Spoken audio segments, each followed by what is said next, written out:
Can you hear me now? All right, everyone, we're going to get ready to get started.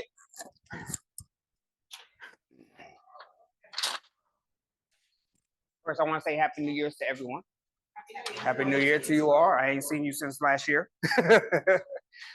We are stronger together, one goal, one vision, one voice. That's the stance, that's the motto for SPTU, Savoy Park Tenant Union. For the Savoy Park Tenant Union, our goal to have monthly complex wide meetings, rotating building lobbies until we can find a space on campus and or through Zoom. And I'm going to take a pause because there's a 3-second delay for the mic. Okay. We want you to all get involved. There are many opportunities for everyone to participate in, whether it's volunteering, providing resources, whatever the case may be, as well as please sign up for our email updates and notifications for upcoming meetings, as well as any events that we may be having. And our MC for tonight, Cicely, she's going to be our MC for tonight, and she's going to guide us through the process of our meeting tonight. Cicely. Good evening, everyone. Happy to be here. My name is Cicely Warrington. I live here at Building 60, and I was so inspired by the last meeting that the organization had, so I decided to volunteer my time. If you do, thank you. If you do live in Building 60, just know that I've kind of anointed myself as the package room fairy, trying to keep it organized. So if you have any questions or need someone, I live at 10L, so if you have any questions, just ring the doorbell. I'm usually down here working on the packages. So with that being said, let's get started. Tonight, I'm going to go through the agenda quickly. So we just had our welcome. We have the meeting and introductions. It's going to cover the topic for tonight, which is our complex security and effects on the tenant's quality of life. We're going to keep things moving along. So we're going to have the presentations first. Then we're going to go around and have a Q&A. Then we'll have some feedback. And then before we leave, we really want to know what some of your top security issues are. So after the meeting, you can either write them down on any of the paper we have provided here. If you're on Zoom, maybe you can write in the chat, or you can also send an email to that Savoy Park Tenant Units email. We have our guest speakers tonight, Fair Seed Management. They were extended an invitation on December 13th to attend this meeting, but as of printing, we have not yet received a response. And then we also have, and we're very happy to have him, Dominique Hood from the Met Council on Housing. So Dominique, I'll give you the mic. Oh, already? All right. Thank you so much. Thank you so much. I think I have one like this.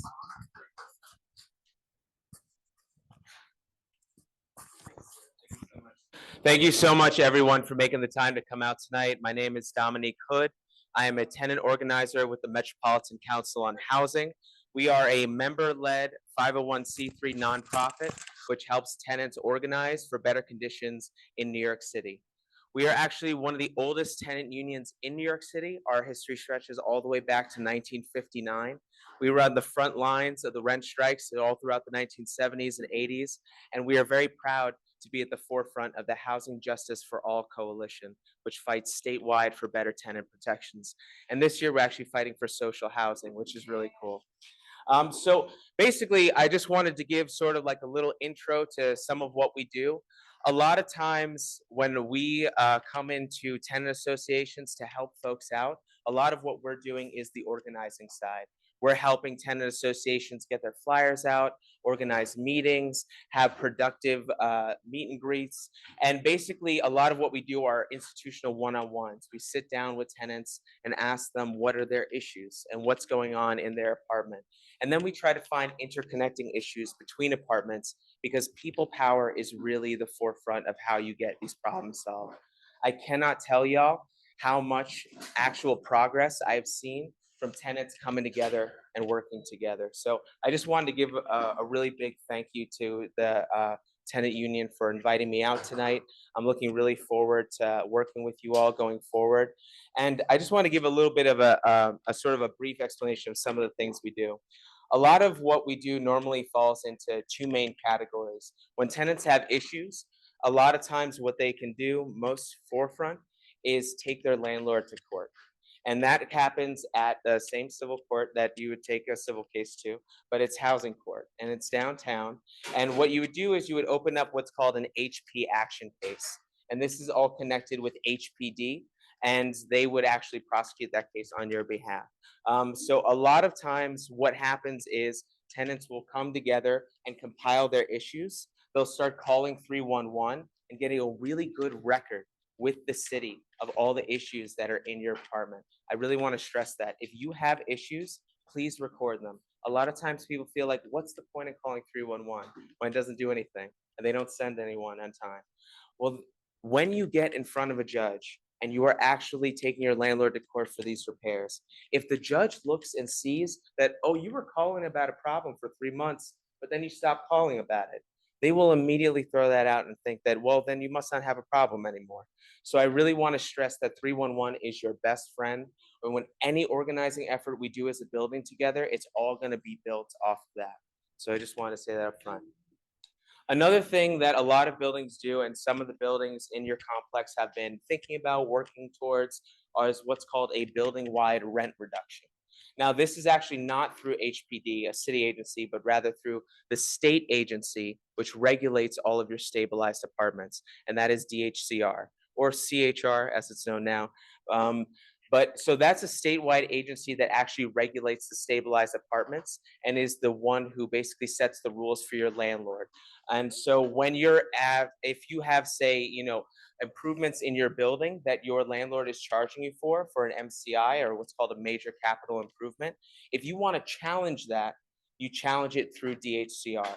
And if DHCR sends their people and they find that, oh, they said they fixed your stairwell, but it's not fixed, then you will get an automatic rent deduction from your rent ticket, and that's through DHCR. So those are the two main avenues that a lot of times buildings go through. We help with that through a system of grants that we work with. We work with legal groups such as Take Root Justice and also the Northern Manhattan Improvement Corporation. These are nonprofit legal groups that only work with tenants. A lot of times lawyers will say, oh, I do housing, I work with tenants. They also work for landlords. We don't work with any of those groups. The only lawyers we work with only work with tenants and tenant associations because we feel like that's important. So I know there's probably a lot of questions. What is an MCI? What about a rent reduction? What about an HP action? I have a bunch of handouts here that has a really quick, simple breakdown of who Met Council is, some of our history with Savoy in the past. We have a lot of members in these buildings going back. And also, what is a major capital improvement? What is a rent reduction? So a lot of those questions will be answered in this handout. I encourage you all to take one. I also have some very handy dandy magnets that have the current heat laws that that are actually, yes, here. If you'd like to hand them out, I'm gonna put them over here and you can grab one if you'd like. And with that being said, I'm here to help. I'm here for any questions, and thank you so much for having me at your meeting.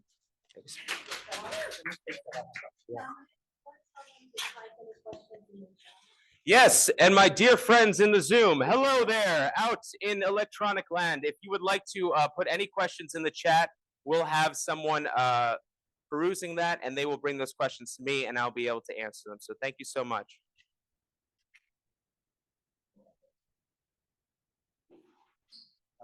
Does anybody have a question for Dominique? I got a question, Dominique. Yes. So I know I'm not in this particular building, but my building, I've been trying for, as I mentioned to you, 2 years to email the management company and get, mention issues in the building. I sent them like a proper letter, like a certified mail letter with the request for correction. They've made some improvements, but my concern has been, and I think is that they have not actually done their due diligence to correct them appropriately. So like, I had, they're still open violations, but the issue is the heat hot water, like certain things that we call in to HPD or 311, they won't write because at the time that they expect it doesn't.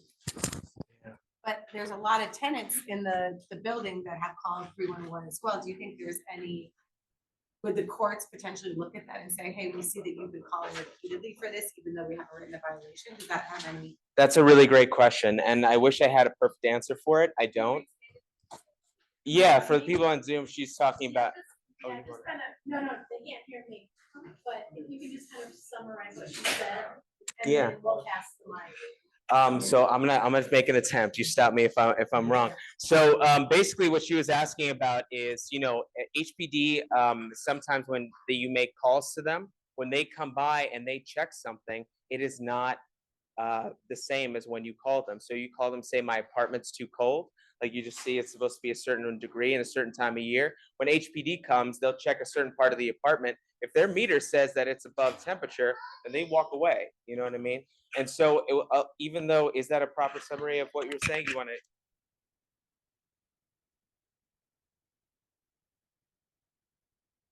to? Main issue is when I call HPD or other tenants in the building call HPD, they report it, our management company, or I like to call them slumlords. They like to turn off the heat and hot water after hours. And so HPD doesn't come and examine apartments after 8 o'clock at night. So if you're without heat, hot water post 8 p.m. and then you call and report it, by the time that they come to inspect, which is during working hours, daytime, usually the heat, hot water is back on. Or in my building's case, we also have scalding hot water. So they'll write violations for scalding hot water, but they won't write it for lack of heat, hot water because at the time of inspection, the heat is on. So my question to Dominique is, how would I argue that in court? Because I can show them proof I've reported it, but management's arguing, I think their thing is, they're saying I'm making it up. Yeah, for sure. So just to be very clear with everyone, I unfortunately am not a lawyer, so I can't technically give legal advice. But what I would say is, based on my own experience working with other buildings that have had similar issues, you can get your own evidence and bring it into housing court. The best evidence is an HPD inspector. That is like going to be completely taken without a hint of salt by the judge, but you can collect your own evidence. You can collect your own evidence of temperature changes. You can collect your own evidence of pests. You can collect your own evidence of mold and bring that into housing court. So I would say that if HPD is not coming around at the time you need to catch the things that you're trying to bring your landlord to court for, record it yourself and talk with your legal representation about how to get this the best way into court. That would be my answer. Yeah. And also just to say, I'm going to be hanging out for a bit. I got a long ride back to Staten Island, but I just love these Savoy meetings, so I'm going to be hanging out. So if you got a question that you don't want to ask in front of everyone, in my experience, there's a lot of tenants that have issues that they don't want to talk about in front of a whole room. Please come up to me afterwards and grab me, because I'm here for you. Okay. Thank you so much. Yeah. Here you go. Okay, I have a question. Can you hear me? I have a question about, let's see, Tenant. Yeah, I'm sorry. I gotta take off. I'm getting feedback. Tenant says that the gates around here, the entire development, they need to be addressed. It's a security issue. Yeah, so they were talking about gates as a security issue. So this is some of what I just want to give you a little, I don't want to get too much into the weeds because this is sort of like an introductory meeting and I'm going to be around a lot, but we're going to talk about this a lot more in the future going through this year. But just to touch a little bit about what some of the other buildings are getting up to. So some of the other buildings are still getting what's called an MCI charge on their rent, which means that the landlord is saying to DHCR, I should be able to increase this tenant's rent because I made these improvements. One of the improvements that are cited in this paperwork are the intercoms and also these gates, which I'm sure any Savoy tenant will easily tell you that these things have not been working for years properly. So the fact that every single month tenants in other buildings are still paying out of their pocket for services and security that they're not getting is why they're organizing against it. So now one idea is taking your landlord to court. Another, like I said, is going straight to DHCR, presenting them the evidence that the MCI that was charged for them is not being given to them. And then if DHCR sends their own inspectors, not HPD, but their own DHCR inspectors, if they find that that's true, they will automatically take a reduction of your rent. So that is what some of the other buildings are doing. I think the gates definitely need to be addressed. I was just talking to some tenants upstairs that were saying that there's been a group of young folks walking around the cars trying to steal Cadillac converters and stuff. This is a huge issue all over the state, really. But you are all in the epicenter of a bustling neighborhood. If these gates are just open, you know, Savoy's going to be the neighborhood like that. You know what I mean? And so even though Savoy is really a part of the neighborhood, I know the history of this place, the jazz scene and everything like that, you also should feel comfortable demanding security, demanding privacy. You shouldn't have to have the whole neighborhood in your stairwell just because you're a neighborhood person. And I think that's the biggest mental hurdle Savoy tenants had to jump over, because a lot of you that I've met are so welcoming and such neighborhood people and such good neighbors like that. You kind of say like, oh, well, yeah, there's always people in the stairwell. There's always people in there. You have a right to these things, especially if you're getting charged for them every night. So that's what some of the other buildings are getting up to regarding the gates. And I want to thank the person on Zoom for that question. Thank you. And then, if you can repeat this one, please. Is there anything that can be done about dog waste? Is that responsible? Are they responsible? Like the management responsible for keeping it clean? Is it a health issue? That sort of thing. Yeah. So what the question was about. Oh, speaking of which, no, okay. We were talking about dogs, and you know, sometimes I know we're all good dog owners. I know we're all good dog owners and we all pick up after our dog, but some people don't. And so the question was, as far as fecal matter from the canines, can that be put on management? Now, I have to say that as far as cities go, New York City is a pretty hard city to get strict about pet, laws, but about pet rules in different buildings. But that being said, there is an angle on the cleanliness that you could try to go after, because if it states in your lease a certain amount of cleanliness, as far as a laundry room that is kept up to a certain code, or walkways that are swept and maintained, as far as they're cutting the grass, these little things that you can find in some of these leases, you can turn that into a case in saying that because there's so much dog feces all over these walkways, you're not filling this portion of the lease, and we have a right to take you to court over it. But I do want to be very clear. I don't want to just give good answers to every question. That's really hard, and I've never seen someone successfully do that in my own personal experience. And we are a pet city, so I just wanted to be clear about that. But there is an angle you could try to work with. We call this poo-poo park. Oh because boy. It's crap everywhere. Children are not allowed to play on the grass because they cite, management cites, that it's against their insurance carrier. Dogs are allowed to poop and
That negotiating table, I think would be very important and very. and it's time to light the fires.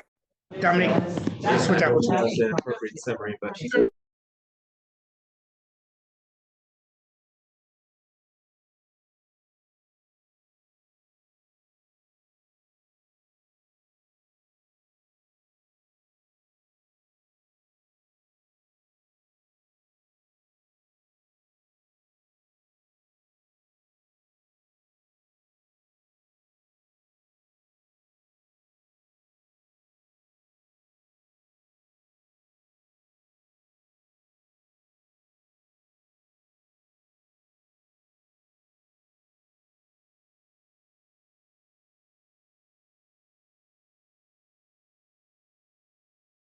I want to go until the Zoom folks can hear me. Can folks hear me all right? So would you mind repeating your? If we call your office, can we get a referral for a lawyer? So what I would suggest folks do if they want individual representation is call our tenant rights hotline. We have a volunteer run hotline that's completely free. You can call it, it's mostly open during the week. And at different times, you can actually, if you get one of these magnets, it's actually on here, the number and the times that you can call it for free. Some of our volunteers are absolutely amazing. Some of them are ex-housing lawyers, not all of them. But you can call and ask for references. You can call and ask, for referrals. They won't be able to get you a lawyer guaranteed, but they'll give you a bunch of numbers that you can call and see. So I will also want to say on a building wide level, through our grants, we work with legal groups that are able to represent buildings specifically of stabilized tenants that meet certain demographics. We're able to represent through our legal partners at NIMIC and at Taker Justice.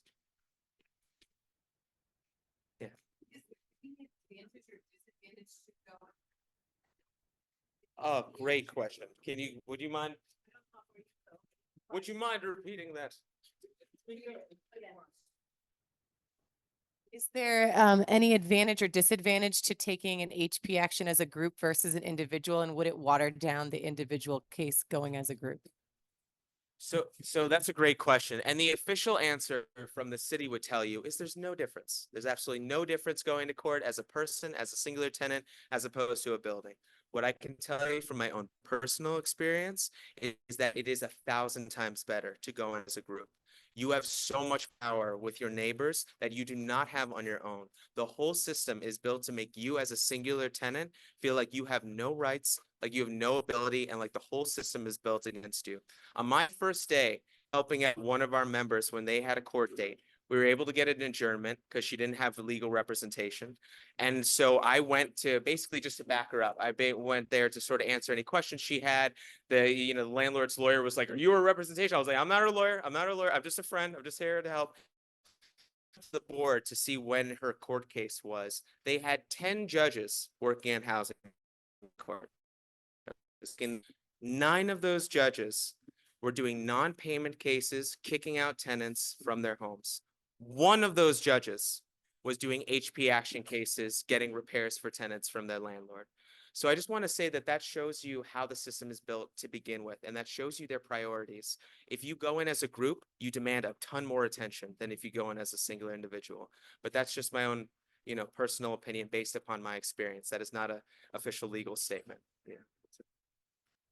There is a tenant that wants to get extra copies of the magnet by the mailbox, so they can up, or it's a way they can reach out. Yeah, absolutely. So what I would say, the biggest thing, if you need any more resources from me, get involved with your tenant union. We are going to be working like this with these folks this year coming into the spring. If you need anything from me, if you heard anything from me in a meeting that you wanted to ask about, please reach out to these organizers that are helping out your building, that are helping out the complex. Through them is how you'll get to Met Council. And also, if you come to a meeting, I'm very approachable. I'm very reachable. You can come grab my number if you want. So yeah, that's what I would say. We also have extra magnets. I will leave them with your organizers. They will have them for you. Super. He was on a line with her regarding MCI and the pest. We have a pest that's never been used. We have a space that they're charging us to not be utilized.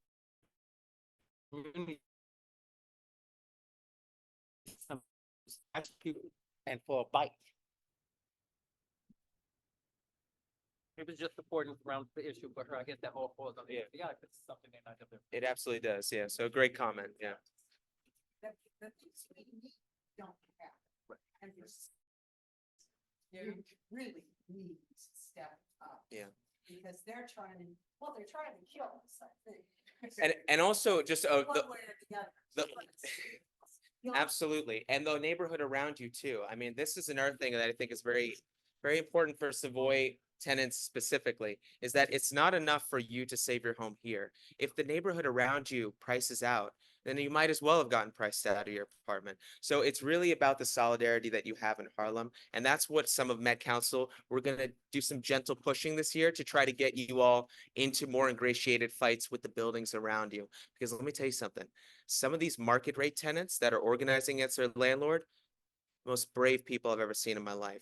These are people who are organizing against a landlord that has every legal right to not renew their lease. As a stabilized tenant, you are legally guaranteed a lease renewal, which means that you can organize and fight back against your landlord. They can't retaliate against you unless it's illegally.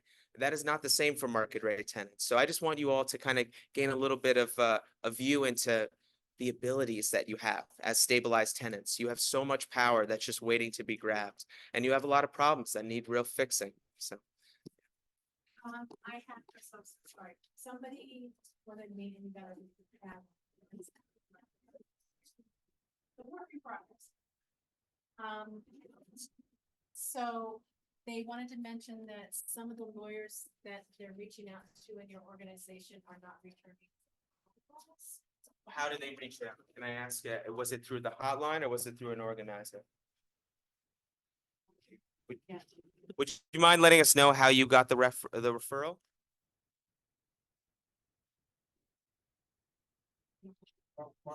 Can you hear? We're waiting for a response. Yeah. You gotta let it. Two questions. Okay, the first question is, you mentioned that some of these MCI, what buildings have MCI? How do I know what buildings MCI or not? Um, Are is it all of them? Yeah, I would Okay. definitely, and I would definitely check out this. It's sort of an explanation of that. Also, you can call DHCR and check. Okay. Yeah. all right. And then number two, you said that you've seen representation from this complex for years, cases. Are you seeing? We've had. Okay, so, Yeah. because I was gonna say, have you seen an increase in complaints and cases over the years? Because I think it's apparent that the management has gotten worse. Worse over But time. I've been here for 10 years and I have seen it getting worse, but I don't know the full history, so. Yeah, what I would do is a really interesting thing that you can all go on is a great company called Just Fix. If you could put your address into and check out all the HPD complaints going back years. You can check out all the DOB complaints going back years, and you can really see that they have really functional graphs on that site. Who owns what? It's honestly, go put your address in. You'll find out things about your building you had no idea about. You can actually go through there and see the actual ACRIS reports. Now, I know I don't want to get too much into the weeds. It's like I'm getting all nerdy. But the thing is that we live in a state in which a lot of our landlords are completely unknown. They're LLCs, they're completely faceless. The age of the mom and pop landlord is gone. And so to find out who actually owns a lot of the buildings we work in, we have to go digging through the reports and actually find what name was signed on these reports when they handed them into DHCR, because that's the only way you can find out who the actual landlord is half the time. So I would really encourage folks that are just curious about, has things gotten better, has things gotten worse, go check out who owns what. By a company called Just. I have my backpack, but yeah. And I don't want to away from the lawyer question because that was really important, and I want to be very clear about this. Met Council does not have any lawyers on staff. I wanted to ask about how we refer people. Okay, some of those, I would definitely hit up your tenant union, have them get in contact with me. We'll figure it out. Yeah. Yeah, definitely. And can I just say one more thing and then I'll give it to Berdine. So we do have somebody saying we're going slightly off agenda. The core group here kind of knew that was gonna happen maybe a little bit because Fairstead did not show up tonight. But we are still reaching out, William and everybody, and the group is reaching out. If you saw the agenda, you saw what we asked them to address in person and or in email to get back to us, and they have not. So we are working, it's going to be a long game, everybody, but we are working to try to get them to, to try to respond to us. So just be patient and definitely sign up for updates through that email, QR code that you see it, there's an email. If you can't do it through the QR code, email us and we'll help you get signed up. Okay. Hold on, I'm gonna pass it to whoever else has questions. Yeah.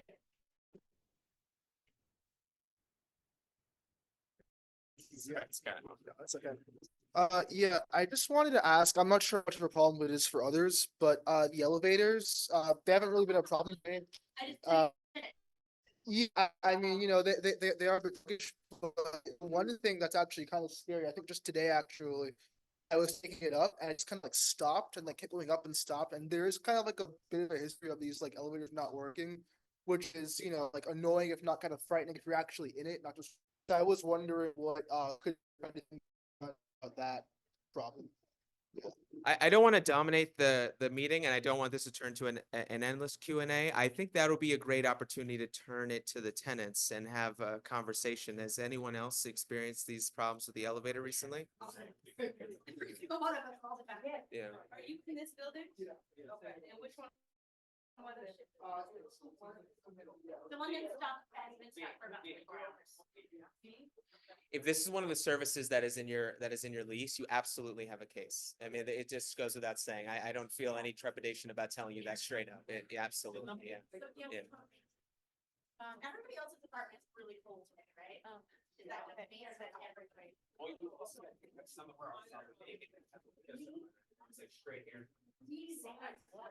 have a studio and I can't get more. Okay. Yeah. We have to reiterate too, elevators as well as elderly people. Calvin? The handicap never works. Like, if we have people here that's wheelchair bound.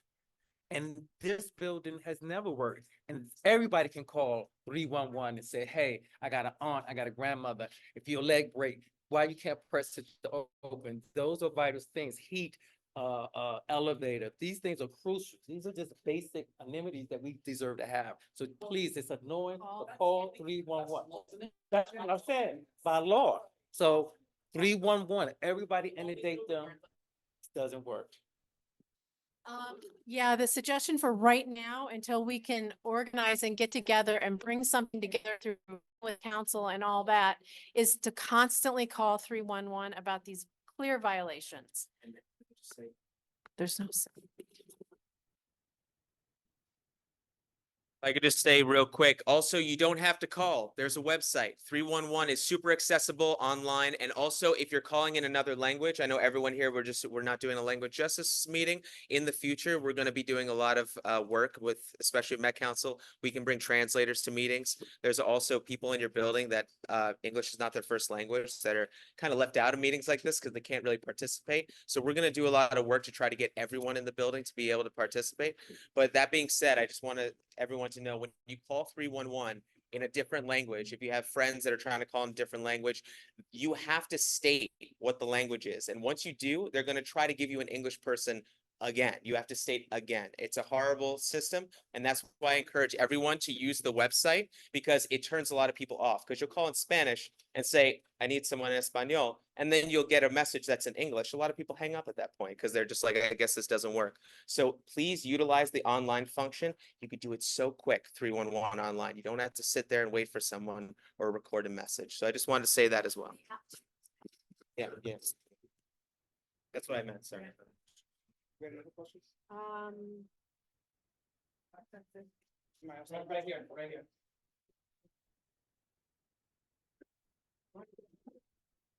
My question is, there have been at least 4 MCIs that I know of. Some of us have been paying these MCIs for a long time, but we're not sure which one we're paying for.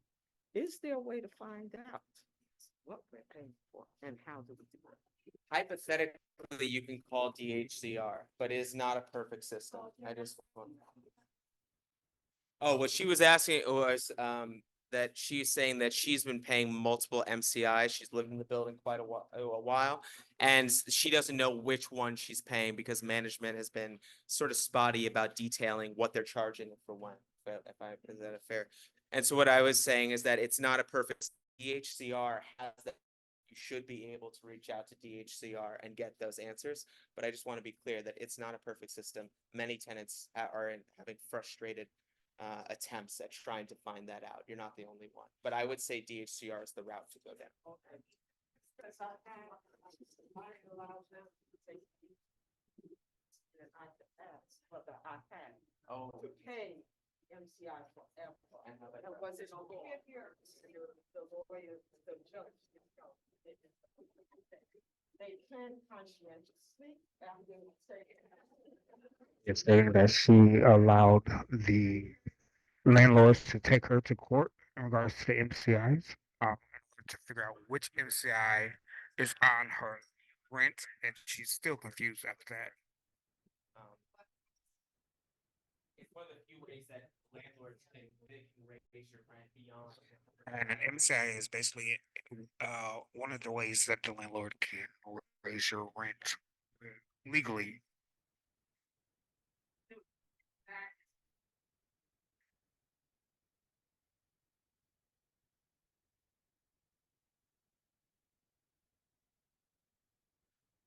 And I don't want to take up too much of the meeting, but we will be running info sessions later in the year on.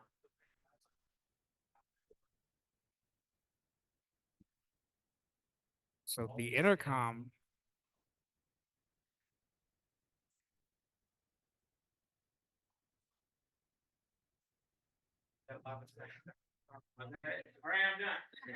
So the intercom systems are, according to the intercom personnel that was out this week, they are going line by line. And I would still suggest that everyone please do a 301 report or a maintenance report on that.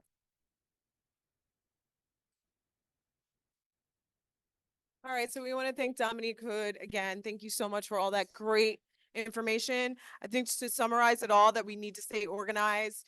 Email the Savoy Park Tenant Communication Association. So again, that email Savoy Tenant Communications at gmail.com. And again, Dominique will be here after the meeting to answer any of your questions. To keep things moving along, we did again ask Fair Seed to attend, and we had on the agenda for them to address the security officer deployment, the intercom fixed timeline, also the gate repair timeline, the scaffolding removal construction timeline under the local law 11, the facade inspection and safety program. So just to give you, we are still asking them to address. Those are on the agenda. They didn't show up. They did not respond.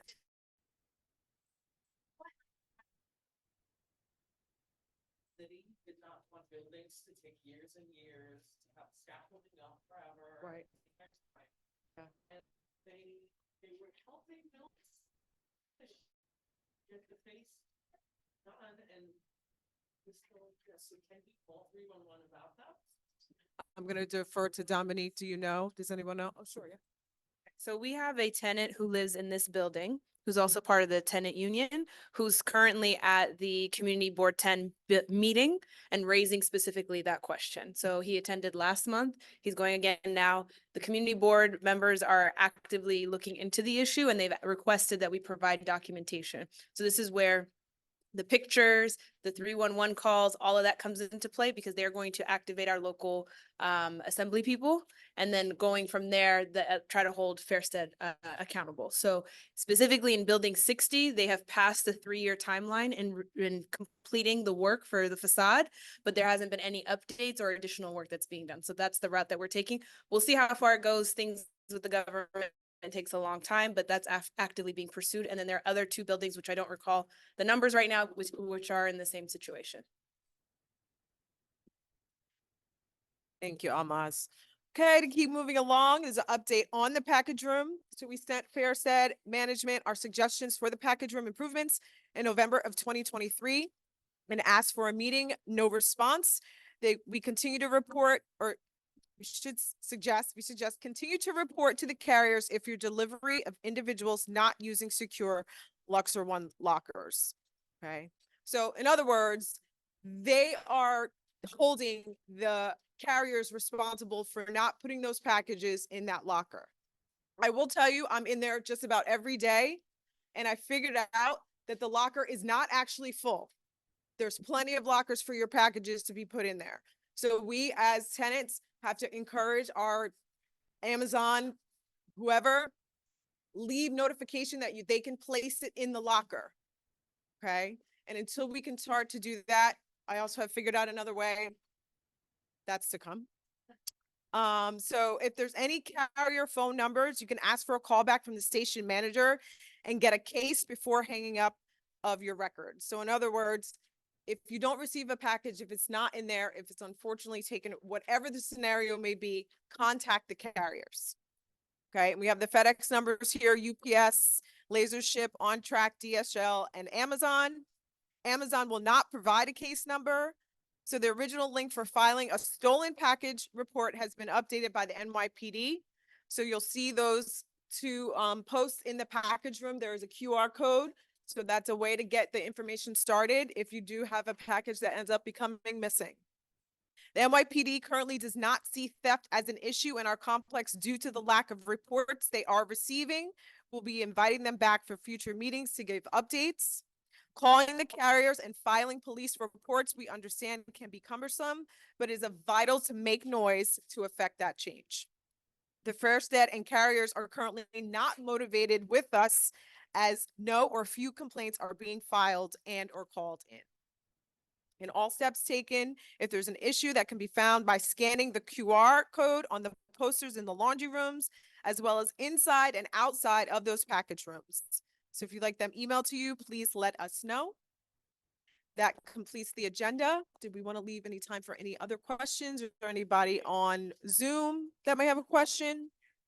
Someone says here, I have put instructions to make sure it's placed in the locker, but it doesn't work when I've called. Yes.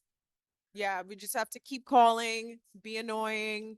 There's only so much power we have, but if we can all try to do it together, it might affect some change. So if anyone has a question for the tenant association, I'll leave it to Will. So first, I want to thank everybody for coming out tonight. Second, I want to say in regards to the intercoms, I did speak to one of the intercom workers. They're doing line by line, complaint by complaint. So they're trying to fix line by line, but once again, it's complaint. You have to complain numerous of times in order for them to come and fix or even check your line. Now, mind you, there's 7 buildings, there's 17 floors. That's a lot of lines to check. Outside of that, our package rooms, I did see Amazon at least 15 in lockers. The only difference, they're just throwing them all in one locker. So they're not even giving anybody a code. They're not taking the time because clearly we know they don't want to do that anyways. In regards to Fairstead, I sent the invitation out over a month ago. That gave them more than enough time to show up, and we've been sending them invitations to every meeting that we've had, and we're going to continue to send them invitations to every meeting that we have because it's to bug them to death. But outside of that, if you have not signed any of our petitions, Raynard has them at the moment. Oh, sorry, Amos has them. You're welcome to sign. They're building by building. These are for our security. This is a petition to intercoms, the doors, the gates, anything that's related to your security, the staircase, the lights that are out in certain buildings on each floor, in almost every building on each floor. Almaz has those for you to sign. If you've already signed, please don't double sign because that just makes more hassle for us because then we'd have to have everybody sign again. Anything else online that I don't think so. Just sign up and we're gonna do a summary. and yes. So if everyone can please just sign up for our email list. If you're not, there's a QR code. If you don't know how to work the QR code, you see myself, William, or any of our tenant union representatives, you can ask them for help, or you can email us at avoidtenantcommunications@gmail.com. You'll get a faster response from either of us. So our next meeting will be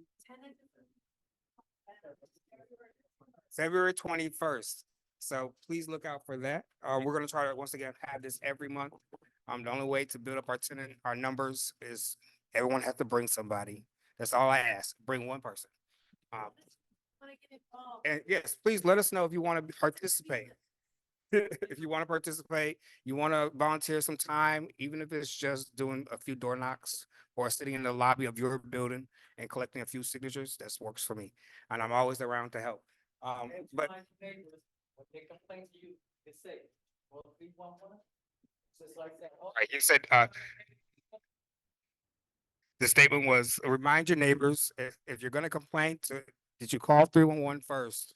And I also say that in regards to security, call the police first, then call security. Cause security is gonna take a while, they're not gonna be able to do nothing, their job is to observe and take notes, that's it. So call the police first, if you have an emergency, then call security. Either way, it's gonna work out best in your favor. Question. Yes. How do we reach the tenant reps? So you can reach the tenant reps via the email, which is Savoy Tenant Communications, singular communication. Or you can give us a call, which the number is, no, the phone number. Who has a card? No, it's asking my lap. Miss Vanessa, can I see your card? Or you can give us a call at 347-455-8886, which is a Google Voice number, which I'll get the call either way. You're welcome to leave a voicemail, a text, or you can email us. Either way, it will come to either myself or come to one of the representatives on the floor. Other than that, I want to thank everyone else for coming out. I want to thank everyone online on the Zoom for participating in our conversation tonight. And I wish you guys a beautiful night. Thank you for coming.